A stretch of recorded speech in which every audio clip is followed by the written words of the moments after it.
在意大利罗马市中心的万神殿是真出名的景点，不过参观并不是完全免费啊。即马一个人要收5块的欧元，差不多是台票170块。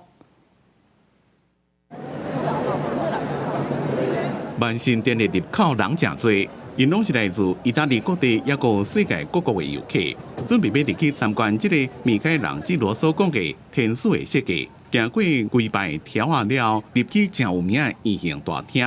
抬头看，顶头的柱顶是一个圆形的挂，直径43.3公尺。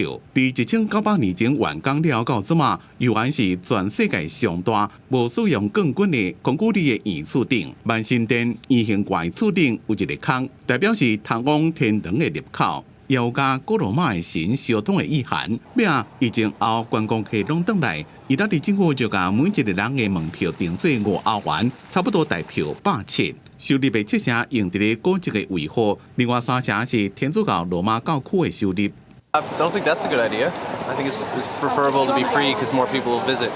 How old is it? 2,000 years. 2,000. So if it's going to stay for another 2,000, they need some money, I guess. 外国游客对收门票看法无同款，也有人对经济学的以价质量的观点来看。当然，收门票要例外的时阵，因为万神殿即马是教会管理的教堂，所以伫咧做弥撒的时阵就无收门票。这项收费的政策对观光客增加减少的变化，也有意大利政府甲当地天主教会会当增加偌济收益，也怪观察。公司新闻，徐嘉玲编辑。